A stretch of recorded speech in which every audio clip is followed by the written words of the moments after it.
Welcome, everybody. I am Christy Buck. I am the broker owner at Infinity Real Estate Group in Pearland, Texas. And this is Samantha Knoerr, my COO of Infinity Real Estate Group. We've worked together for over 15 years now. And we just want to talk to y'all today about teams and why people feel like they're more successful on teams. So we started building our team in 2012, and we went from just Samantha and I to a 30-person team. So while we understand everybody to run a mega team, we didn't ever really plan to grow this big and to have this big of a team. But Workman has done a lot of studies on why people prefer to be on a team. And we're going to go over some of that today with our experience of our team over the past 10 years, how we've grown it, and what our agents say are the benefits of being on a team versus being an individual agent.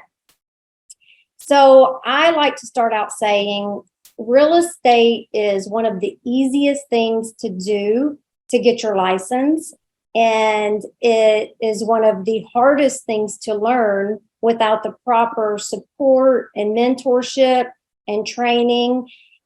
And so many of so even everyone that supports us in real estate has to have a mentorship or an apprenticeship, except for realtors. So I would say when the statistics are 95% of real estate agents that get their license fail, I will always say that is because they are not required to have mentorship and training. So I think being on a team, one of the biggest benefits is training.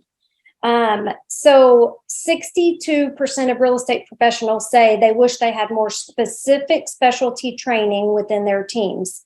So as you're building a team, there's so much we could talk to y'all about today, but making sure that your agents are super intentional with pairing up with a mentor agent and someone. So on our team, we have a lot of training as well as mentor agents and certain things that they have to do and have to go through before we're going to cut them loose, right?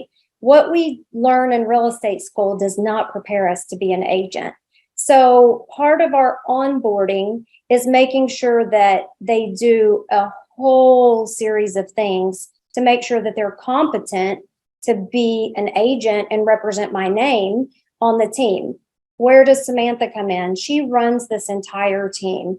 So I would say being on a team as a team leader and as you're growing, what I learned in coaching many years ago was our goal as the team leader is to be able to step away from your team and the team still run without you. Guys, I'm telling y'all, that has been so important and so key to running a successful team. This team runs without me, with me here, or without me here. Just the same. I like to say you're an entrepreneur when your business can run without you. Okay, you're a business owner if you have to be there to run the business. And just in my personal situation a couple of years ago, I got very sick and it took me out for a year and a half. Most of the world didn't know that because Samantha can run the team. She's the COO. She does our daily huddles, our daily meetings. She does everything that it takes to run a smooth team without me here. Our team never skipped a beat during that year and a half. We actually had a record year. So that's what, when I say your agents are more successful, you're more successful, everyone really has the opportunity to be more successful and have a good work-life balance when you're on a team. Being on a team also allows us also to always put the customers first and a high level of customer service. When you work as an individual, oftentimes you can't get back to the phone calls. You can't get your appointment scheduled for tomorrow. There's so many things when you're working alone and independently, can't get back to appraisers, calling on feedback, all of the things that working on a team really helps you as an individual be successful. So Samantha, before we go to the next slide, tell me what you feel like is important for them to know in your part of being the COO for our team. I would say one of the biggest things is to help you grow in your leadership role is always make sure you're on your coaching calls with your coach and your team leader. I can't express the importance of that enough, is being on there. So Christy and I are always on the same page where the vision is within the team. And I know where to run with it. I know the coaching activities that the coach has assigned. I know what my goal is with the team members. And then I go out and not being afraid to go out and learn it. And you might fail because you don't know what you're doing, but that's okay. That can be hard for someone who's a perfectionist in that sense, but don't be afraid of it. And, take it on. What I always told myself every day when I would come in is, what can I take off of our team leader today to make her life easier, in the sense that way she can go out and do the activities she needed to focus on. So whether that started checking her emails all day, checking her calendar, reminding her of what's on it. And then I knew she's going to go out, she's going to prospect, get the business, do the business development. Well, I'm running the back end of the team, running those huddles. And, having that communication with your team leader. Another thing Christy and I do is every Tuesday we do, it's called a BLT leadership meeting at 9 a.m. Every single Tuesday, the two of us meet. Now we have a sales manager and an operations manager, and all four of us sit together. And that's that 1 hour of designated time that I have with Christy. As long as I have that time, we cover the top 4 activities on the Agile, what our goal is with the team, different ideas, our contests we're running. Then I can run with the team the rest of that week. I would say make sure you do that, and then just have the confidence to be able to run for the rest of that time frame. And if you feel like you get stuck, don't be afraid to reach out to your team leader or your coach and say, hey, this is what I'm doing. It's not working. What can we do next? So I'm definitely the visionary of the team. I come in, which is what most team leaders are. I say, these are all the things that I want to see happen, especially right now. We're doing our business plans for 2023. Now is the time all of you should be doing your business plans. So I come in and I data dump my brain, everything that I know needs to happen. And Samantha just takes notes, and then she delegates all of those things. So as you become a team leader, the goal is for you to work on the business, not in the business, okay? You eventually want to work yourself into not working with buyers, not working with sellers. I don't work with buyers, sellers, and I don't go to closings. I'm strictly over the entire company. Samantha's right under me, and then we have a sales manager that's working with the sales team daily. And when we go back to 80% of real estate professionals say that they tend to be more productive and successful when they work on a real estate team. Well, why is that? It's because when you create a team and you create structure, and like our structure is that we learned in coaching and Workman Success is, you get up, you get dressed, you show up, and you come to huddle. Right? Most agents are going to get up, get started around 11, go to lunch at 12, come back at 2, be done at 4, and then they wonder why they're not successful, right? I even have some of my agents clock in and clock out every day, especially when their production is struggling. So clock in and clock out when you're working on real estate activities. Are you really working 40 hours a week? Can you say that you're working 40 hours a week and that you're putting all the activities in to time, helping you time manage? So when you get on a team, we're going to help you manage your time, do your business plans, work through your 4 pillars, which we'll go through with you more in a minute. But my perfect week in time management, I would say, is the biggest struggle in being your own boss, being an independent agent, is because they don't work 40 hours. Like I tell everybody when we do our 7-figure ride along conference, is you wake up in this business every day unemployed, okay? You're unemployed. Even if you have something pending, you're still just in a working interview. You haven't got hired until you get paid, right? So if you were truly unemployed every single day, would you look for a job 1 hour a day? Or would you look for a job 40 hours a week, 50 hours a week? We would look for one 40 or 50 hours a week. So that's our job every single day. And it doesn't just mean sit on the phone 40 hours and prospect, but be doing the things that create business, be doing the things that create income, which is income producing activities.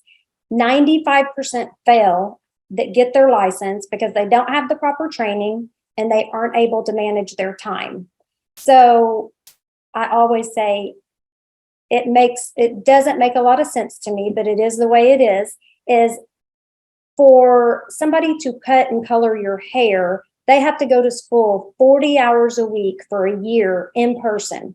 We can get our real estate license to represent commercial, residential, leasing, all kinds of things in really 3 or 4 weeks without any mentorship. So that goes to show you, or it shows me, how we have to have that personal one-on-one training and mentorship. You're going to get that on a team, right? Just to go to any brokerage, you're not going to get the hand-holding, the training, and the mentorship. So Samantha sits with all of or teaches our sales manager, when we did get a sales director, how to sit down and work through. And these are the details, the My Perfect Week, the 4 pillars, the business plan. Team leaders, you're typically not good at all these details. I'm not. I'm a high DI. So I know the importance of the details, but when Samantha says, have your admin on every coaching call with you, if you're in coaching, that's so important, because when we started building this 10 years ago, if Samantha wasn't on all of my coaching calls, it would have taken me 20 years to get where I am instead of 10, because I am not the person in the details, but I want to see them. I want to see the overall picture, but Samantha works with every single one of our admin and our agents on the My Perfect Week, and then these details of their business plan that is so, so critical. I'll come to Samantha and say, okay, instead of doing a business plan in November, December, and then us not looking at it enough this year, I want you to make sure you're looking at their business plan every 60 days, every 90 days, so that we can keep them on track. So that if that gives you an idea of, I'm the visionary, she's the implementer, and her attention to detail is, if any of y'all know her, is off the charts. So I'll let her go into a little bit more of what she does, especially this time of year. You're planning what your entire team is going to do next year. That we're setting those goals right now, and then being hyper intentional with everything that needs to happen every single day to make sure that the company reaches their goals and your individuals. We want to see those individuals reach their goals. That's the most rewarding thing to Samantha and I, is watching all of our individuals meet their personal goals. It's pretty amazing. It's pretty exciting. Yeah, I would say one of the biggest keys on what helps us run our team is we lead the team with love and their goals in mind, right? Of course, we have our goals as team leaders and we know where we want to take the team, but sometimes our goal as a whole is not what their goal is individually. And I think that's very important for us to understand that. We see so many team leaders lead with more dictatorship, and it's, you need to do this because I want this. You are not going to have the retention within your team if that is how you lead the team.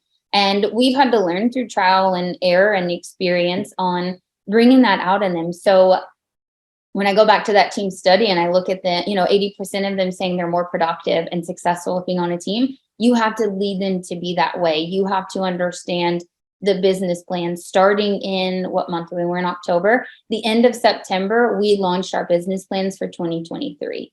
And the very last week of the month, I brought enough business plans for everyone on the team, a physical paper copy and a digital copy in their email. And we work through it together. You're there to help guide your team, help them show that you care. And we set goals. Week 1, we broke into small groups and we said, okay, what's your 1-year goal personally? What's your 5-year goal? Let's go into your 3-year goal. And then we start talking about what's your income goals. The next week, we break down 4 pillars of income, right? Where are they going to get their business?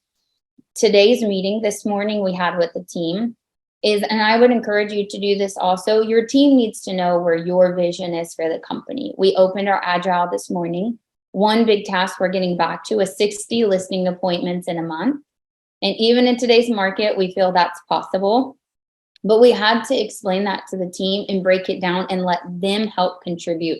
We had them do the calculations. We had them talk about the numbers and what it looked like. Ask them if they think it's possible. And what we found is to do 60 listings a month, if we did that correctly and we take into our conversions, knowing your conversion of listing appointment to how many listings get signed, how many of those listings they got signed, closed. And then we can tell our listing agents, you're looking at closing 40 essentially in that, or sorry, 27. It was 40 that we would get signed, 27 we would actually close. And then we had to calculate that number to how many buyer side transactions does that equate to. In total, it was 67 closings for the month. And you have to look at your agents and say, 67 a month, we have X amount of agents. That means you each need to be capable of doing it. Almost was 4 per agent. Do you feel you're capable of doing to that high level? And then we break it down with them income. Getting their input on this, you're going to get more buy-in. We have agents that are not hitting their 24 a year, right? And now I'm telling them I need them to do 36 for the year. But I'm telling them in a way that they're agreeing to it and they're coming up with it themselves. I'm saying, do you feel committed? Do you feel that you're capable? Do you feel like there's enough leads? Do you feel like we can guide you there? And they're all diving and they're like, yes, we can. We're nervous, but we can do it. And then you're going to break it down and say, okay, great. Now we know what that number is. How are you going to get there, right? And this is where these sprints on this screen come in your 4 pillars. And we're going to say, okay, you're going to work your top 50. How? And they're going to say, oh, I'm going to call my top 50 the week of the 22nd, like we're told.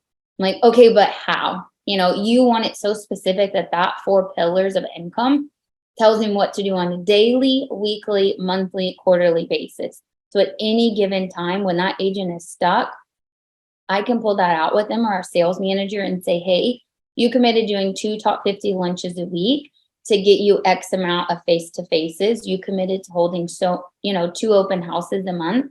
Have you done that? And chances are they're going to say, no, I've held 1 open house, haven't had any top 50 lunches. That business plan, you can always go back to. This was your goal to close this. You committed to doing this number. How can we get you back on track? And then we're going to back up to that My Perfect Week we just went over.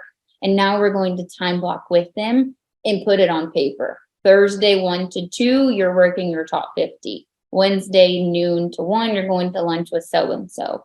That it is so detailed and mapped out. The paper thinks for them, right? It's easy when we get overwhelmed to put our head down and stress and be handicapped by it. But when you have these things in place for your team members, you're just helping guide them, right? And they don't look at it as an accountability as a negative anymore.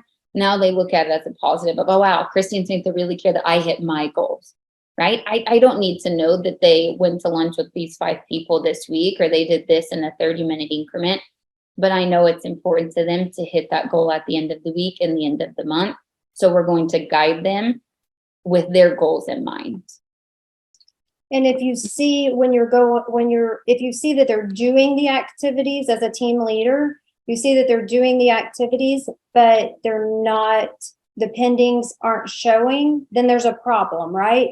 Or we'll see Samantha and the sales manager, or it used to be myself, will dive into and say, okay, so you've made this many touches, but we don't have any pending. So where's the gap? Is it the dialogue? Is it the face-to-face? Something fails at the face-to-face? Where is it that we're doing the right activities, but then we're not getting them to closing? We have to dig in. And that means sometimes going on listing appointments with them, going out with buyers, with our buyers agents. Like when I was growing the team, I always like to tell the story how I think I took it for granted that you get a new agent and, they've written so many mock contracts, they've negotiated with them with me. They've shown that they can go through zip forms, that they can go through DocuSign, but we weren't developing them and training them out in the field the way that I needed to. So that is so important. And I go back, I've been doing this 23 years. I don't remember anyone, taking me out in the field and saying, this is how you show houses. These are the questions you need to be prepared. But it was so long ago, I don't really remember. But I also realized as you grow a team, I like to say your goals are to hire, train, trust, and delegate. Okay. You have to know how to hire, which is part of what we learn in Workman Success System, how to hire for what position. And we have to train them. You can't trust them if you don't properly train them. When you properly train them, the trust comes a whole lot easier, right? They're out there with my name, the name I've worked so hard for all these years. And I can't trust them if I haven't trained them properly. And then delegate and let go. On our coaching calls, Burl used to play the song "Let It Go." From what was it? Frozen. Yeah, from Frozen. Let it go. Because I thought, they called Christy Buck. How can I get a buyer's agent? If I get my first buyer's agent, they wanted me, and they're not going to get me. And Burl told me, Christy, I hate to bust your ego, but they want a house and they heard about you. So if you send someone out that is trained by you and trusted by you, they're going to be fine with that. And wow, it was so true. And no, our production did not slow down because I quit working with buyers. Then a few years later, when he's forcing me to quit working with sellers, I say forcing me, encouraging me to quit working with sellers. Like, what, they don't get me on the buy side, they don't get me on the sell side. Why would they continue to call the Christy Buck team? And they did, and they do, and it continues to grow. And all of that is, when you train them right, my listing agents have to go on a lot of listings with me.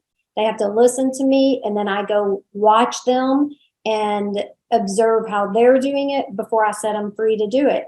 But when you properly train them, meaning even down to go out in the field with them, sit through new home construction with them, and you have a brand new agent and you've just done in the office training, but nobody ever went out to a new home with them and said, okay, you can negotiate this, this, this, and this. If that house is set for so long, there's a good possibility that maybe they will change those glue countertops. Like, you have to teach them and take them into the field and help them understand how to be a great agent, how to get that customer client's trust, which we have that. We've been doing this a long time, so we know all that. But we failed in the beginning at training. We did the in-office training, but not in the field training as well. So that we are going to have a whole lot more success when we put people on a team, and agents are going to have more success when you train them and you really, really spend the time with them, that they understand how to be a good agent. Then your question is probably going to be, why would they stay on a team once they learn all of these things, right? They're going to stay on, we have agents that have been in the business just as long as me. And they understand the value that they get, that all they have to do is prospect, show, and put them under contract. We have somebody else doing everything else for them. We have a listing coordinator that prepares everybody's listings. And when they come back, we have an office runner that takes out the sign, the lockbox. The listing coordinator puts in the listing, puts in all the showing instructions.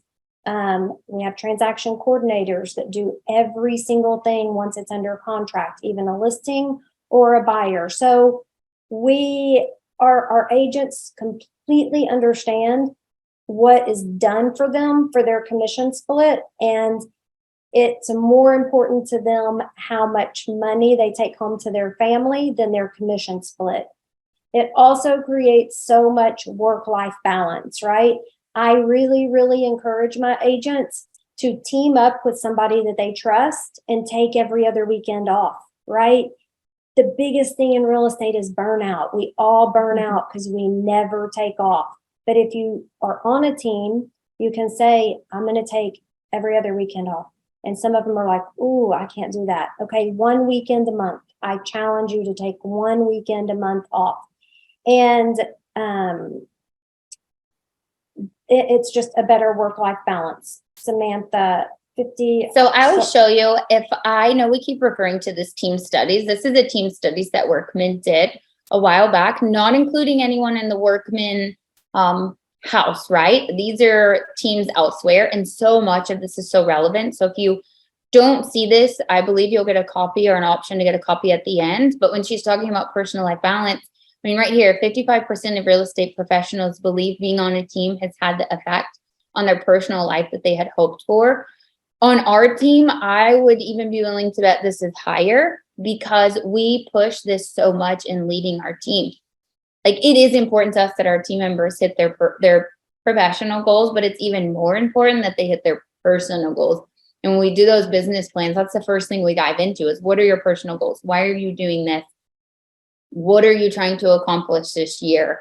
And I think that is why people are going to stay with you, because you genuinely care. You're helping them hit these goals personally they never thought possible. You're providing all of this support to them that they're not going to have if they're on their own, more than likely. And then another thing that we did is, when people say, well, why would somebody stay with you? They're producing 50 transactions on their own. They can do it themselves. Why stay? We have 4 agents on our team that are in what we call our diamond level agents. We just started doing last year, that have no desire to leave our team. They're all 4 of them are making very good money. They're very strong leaders in the real estate industry, but they stay with us because of all of these things. We continue to help them. And I'll let Christy, this is her favorite part. We call her chief of fun. I'm chief of no. I like telling everybody no. She likes giving everybody things.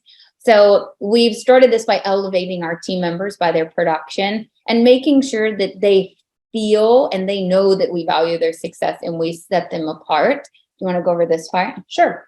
So when we ended up, after 10 years of having a team, we had more senior agents and then kind of the middle that'd been here 2 or 3 or 4 years, and then the new agents. Well, we knew we needed to set apart our senior agents that had the experience, and we needed to set people apart.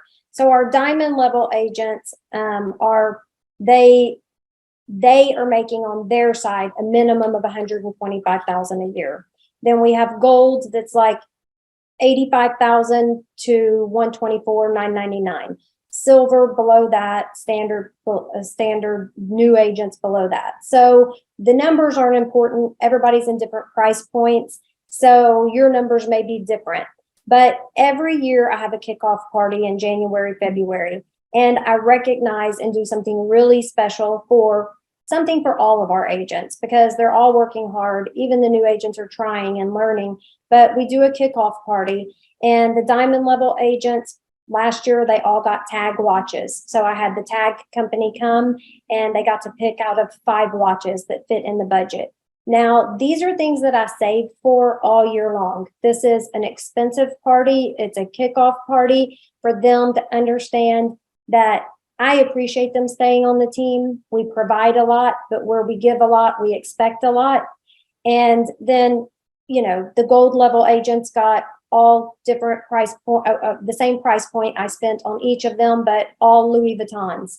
Many of them, that was their first Louis Vuitton ever. And I spent maybe $2,000, $1,800. This makes the world of difference to our agents, y'all. They know that we appreciate them. We appreciate their hard work. We're not just commission split focused, or as Julie says, commission breath. We're not just focused on commission. We want to thank them and appreciate them.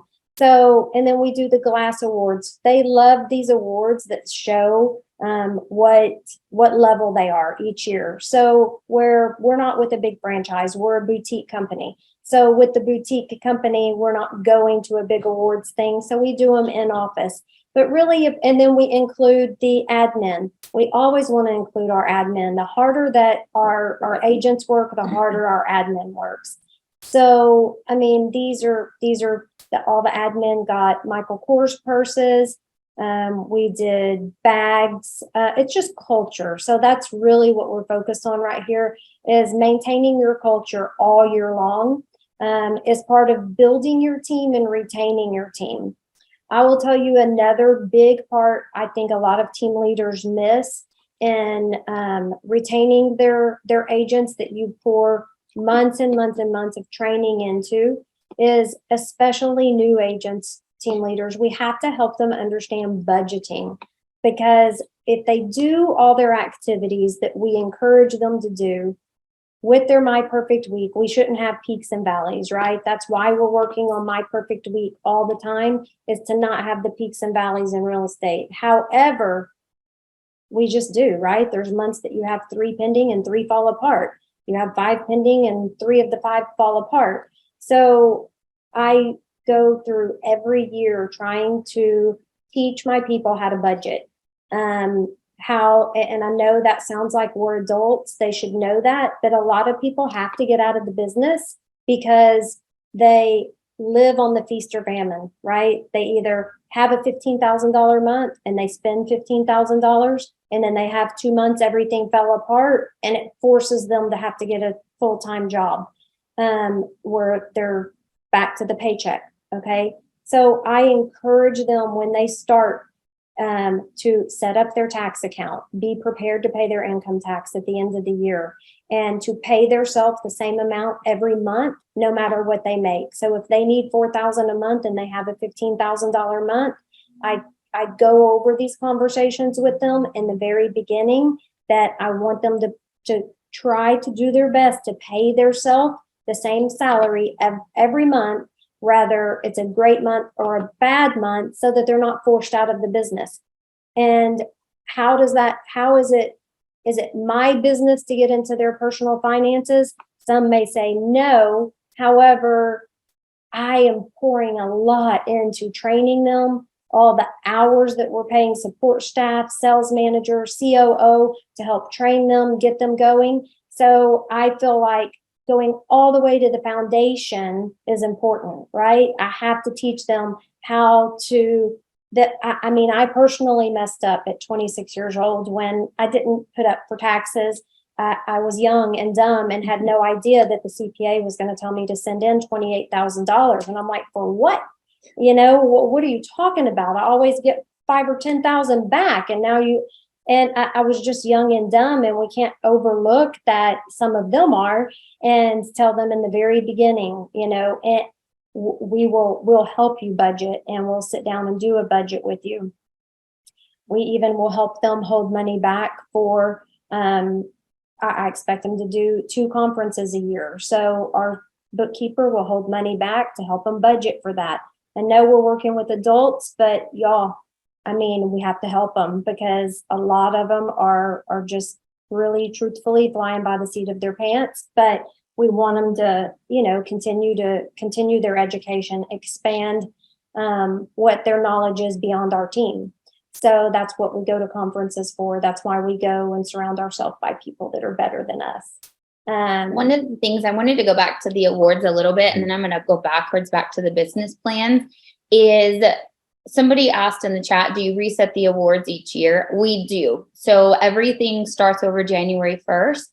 And, there may be a time that somebody hit diamond level this year that they aren't necessarily guaranteed to get it the next year. They still have to qualify the next year to be in it again. And fortunately, I believe all 4 of our ladies that are diamonds from the previous year have already hit it this year. So they've definitely had huge growth. When I go back to what's on our screen, the Infinity Star Award, talking about giving back to your admin, this particular award, we give it away to agents and admin. The Infinity Star is voted on by the team. Christy and I are not allowed to vote in there. And we tell everyone, vote for 1 admin on the team and 1 agent who you truly feel, everyone should be abiding by our core values, but somebody that they are the picture perfect of our core values, somebody that's always willing to help, goes above and beyond, the one that's, willing to do anything and everything.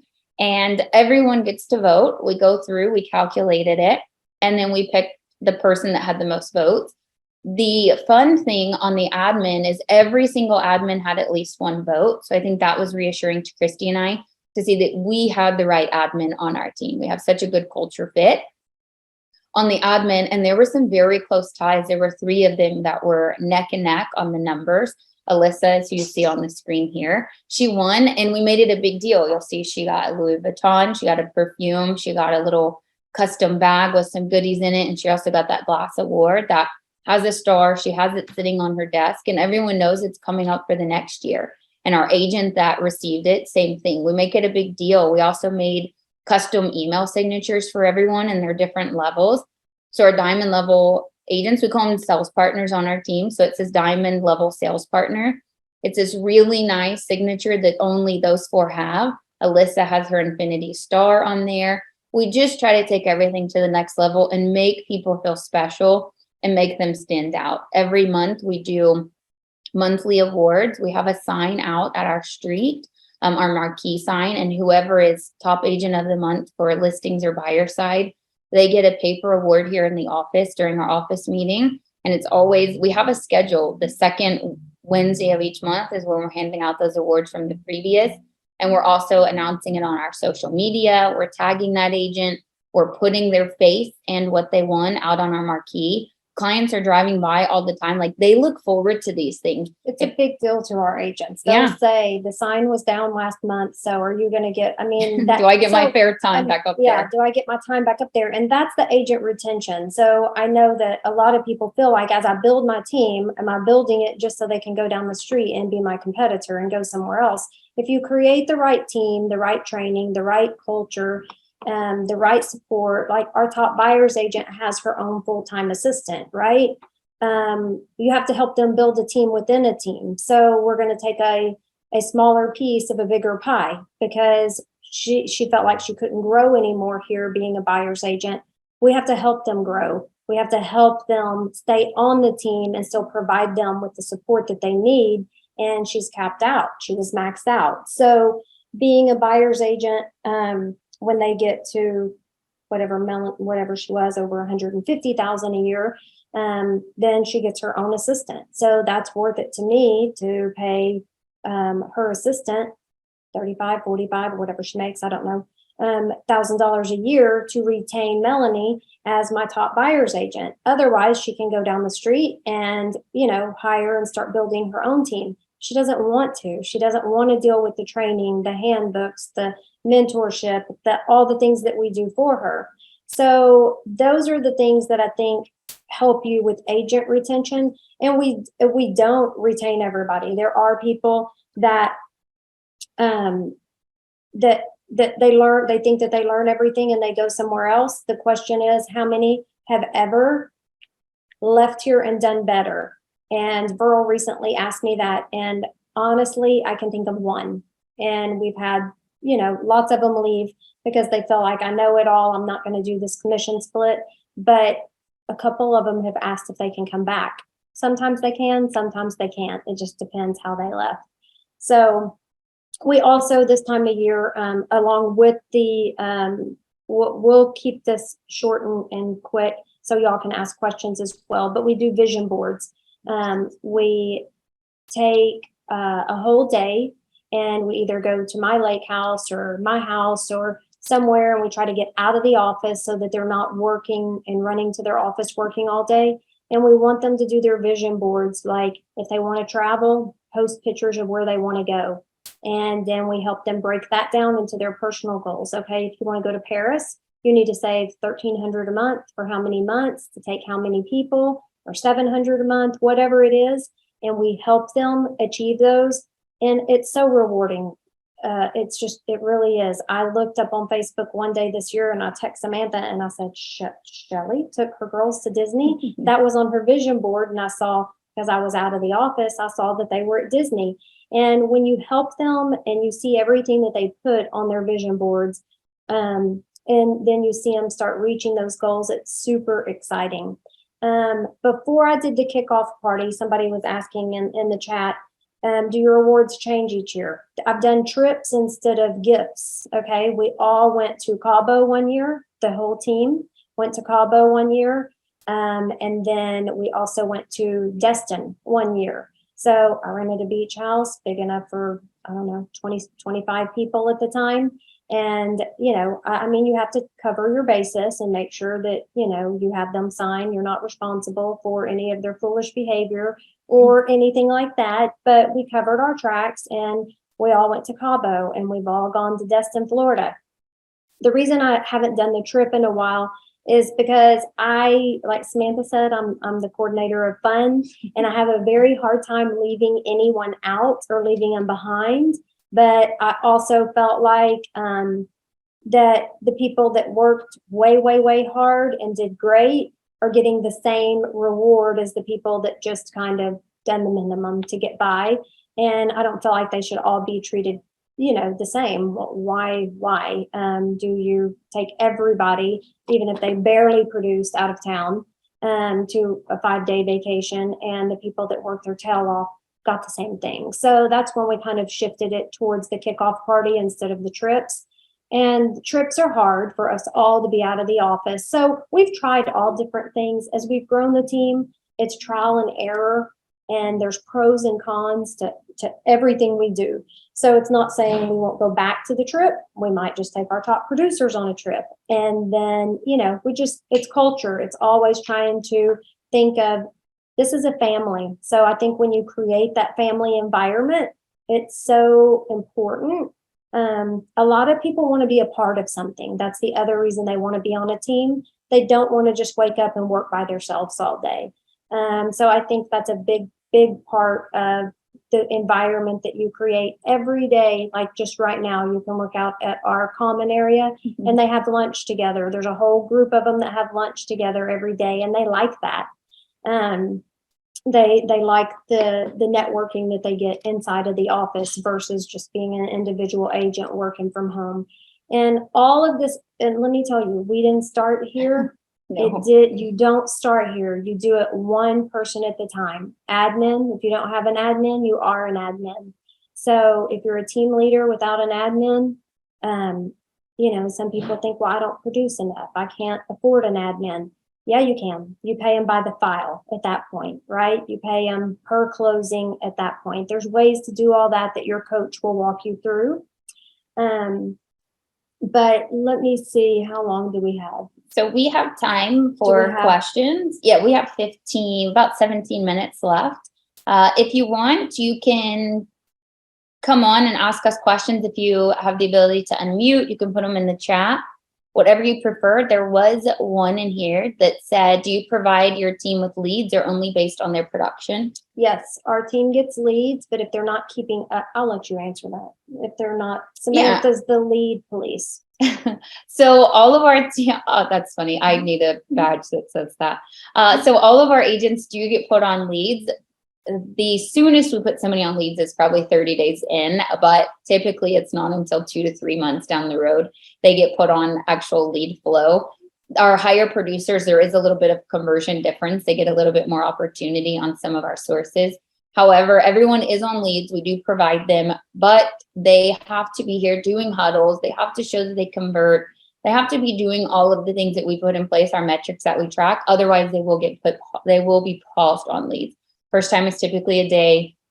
Next time is about 7 days. And after that, we will call somebody for 30 days or put them on leave until they're ready to come back and participate. So any other questions?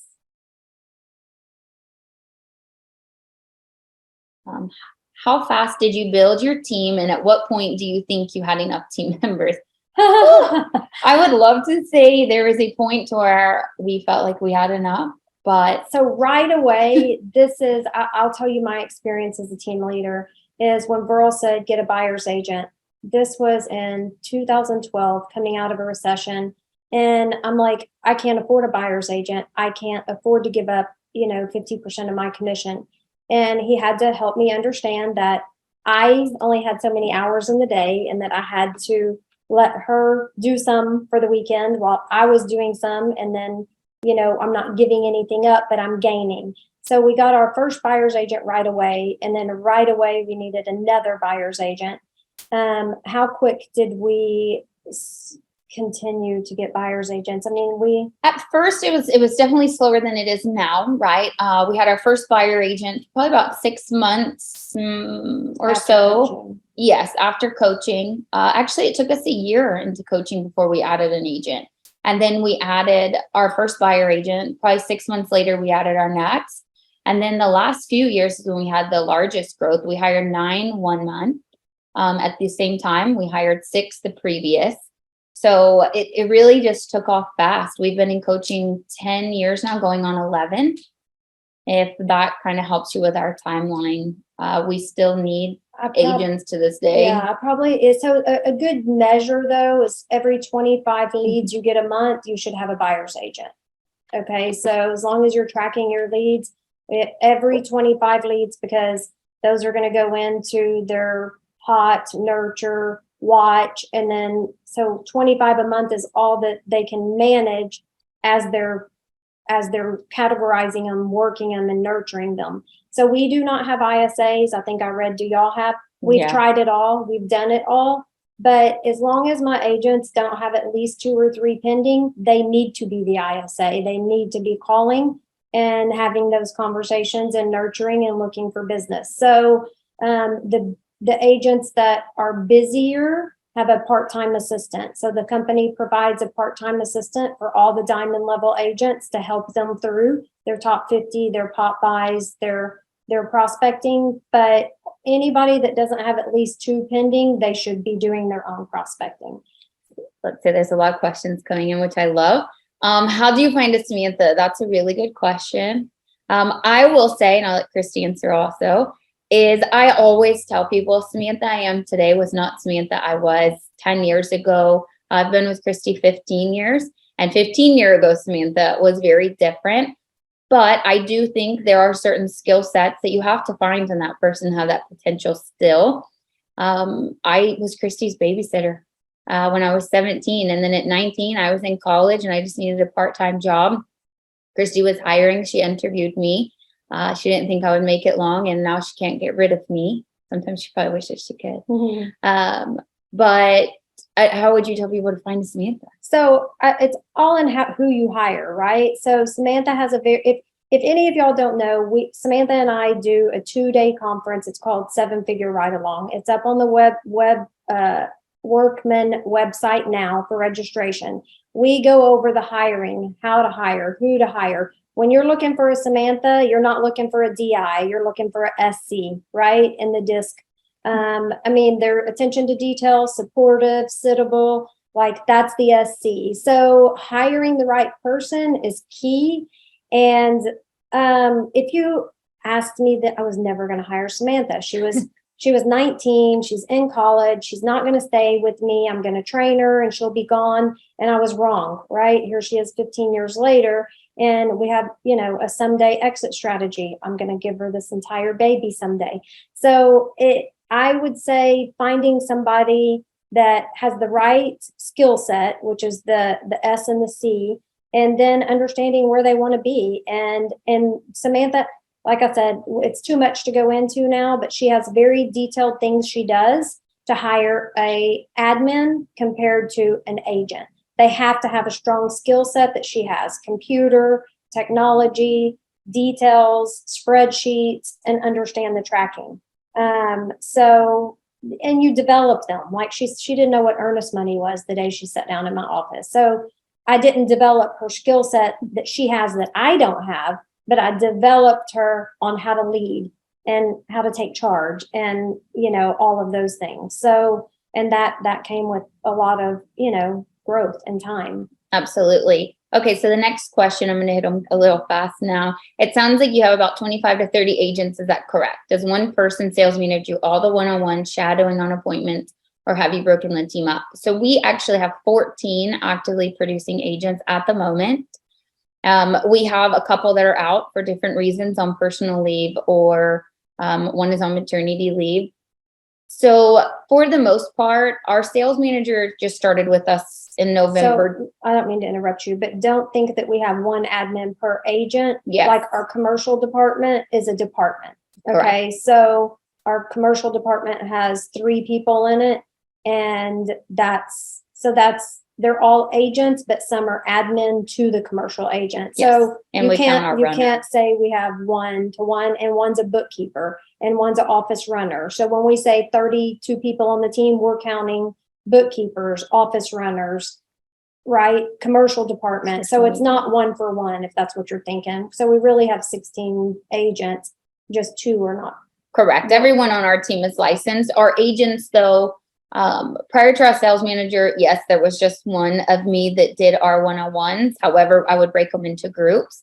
Now she runs most of our one-on-ones in groups of 3 or 4, according to production. And then I still meet with our diamond level agents.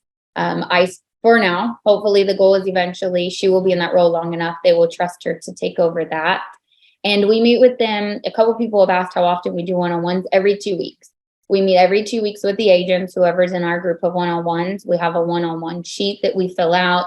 It auto imports into a spreadsheet, which I overview, look at with our sales manager, Caitlin. We can take it to Christy and review it. Admin, now that our team is the size we are, we did meet with them one-on-one every 2 weeks, but now we do a once-a-month admin meeting. It's the 3rd Thursday of every month in the afternoon. And so they know when those one-on-ones are.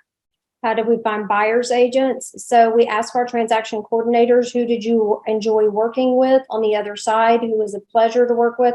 We asked our inspectors, our title companies, and pull MLS and see who's closed 12 or less, and they already are licensed. They know zip forms, they know DocuSign, but they're not producing much. And then we call and see if they're interested in, a higher producing, higher volume team with more training. So we do a lot of recruiting videos. When Burl gave Samantha 30 days to hire 9 people, I mean, she did it, but that's what she focused on. And if you hire 9, you're hiring 9, so you can onboard them, train them, because 7 are going to make it and 2 are going to produce, 1 or 2 are going to produce, right?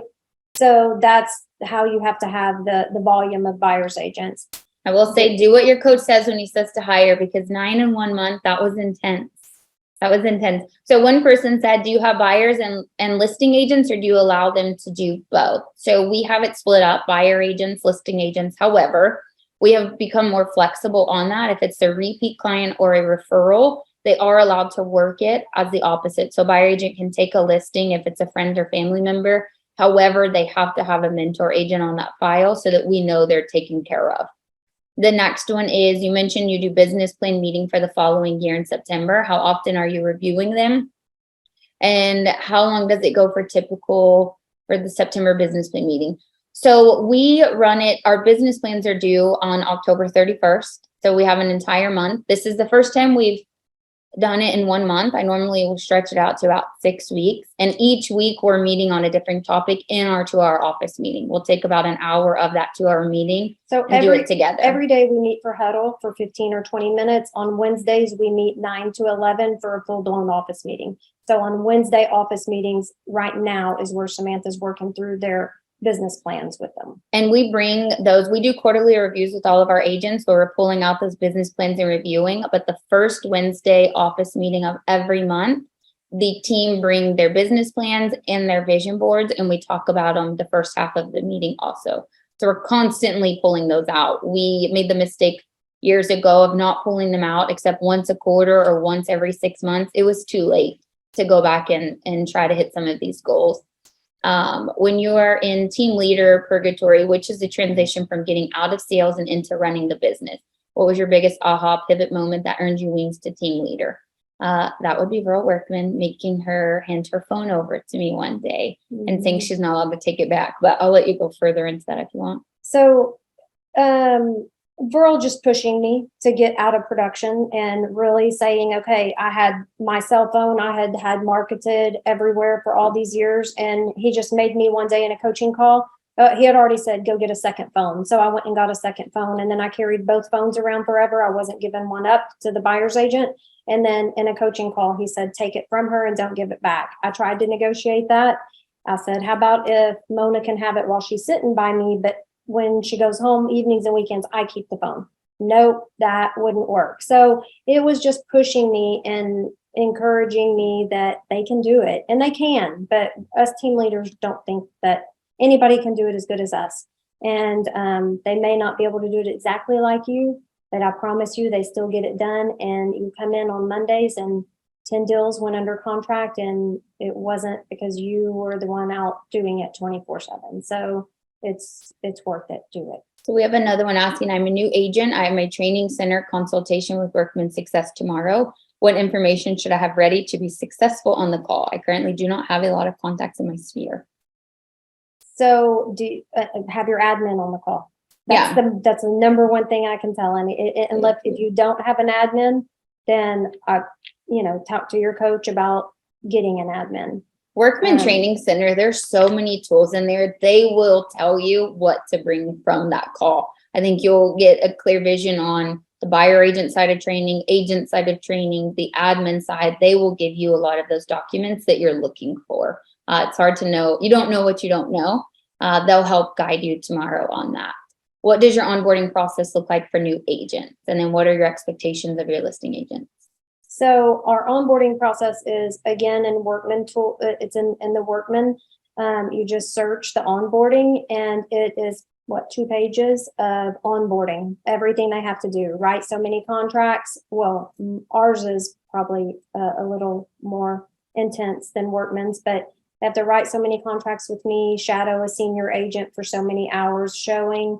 They have to prove that they know how to work through all of our systems. There's 2-3 pages of things that they have to do during onboarding, and that's in the search bar in Workbench. I would look up the 14-day onboarding process for starters, and then the 30, 60, 90-day onboarding that's also in there to help build your onboarding process. Those 2 tools will be huge for you. What are your expectations for your listing agent? So we're always pushing them to prospect. I think that's our biggest struggle with listing agents, is getting these listing agents to prospect and not just take what comes into the office. So, I mean, prospecting is what we're right now implementing. The 60 listings in 30 days is going to be very intentional prospecting.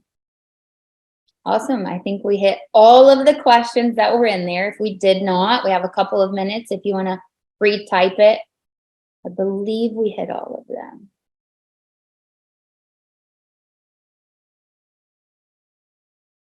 Don't apologize. Ask away.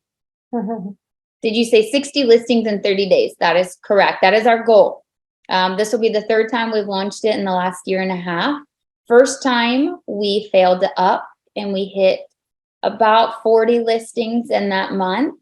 We've yet to hit the 60. So we are going to this time. But that's okay. I mean, yes, it's the goal. And those are listing appointments. Let me make sure we understand that. We want that many listing appointments. And even if we hit 40 and in 30 days, that's great, right? That's huge. We had one listing agent that broke her leg in several places this year. So our listings are behind because we've only had one listing agent.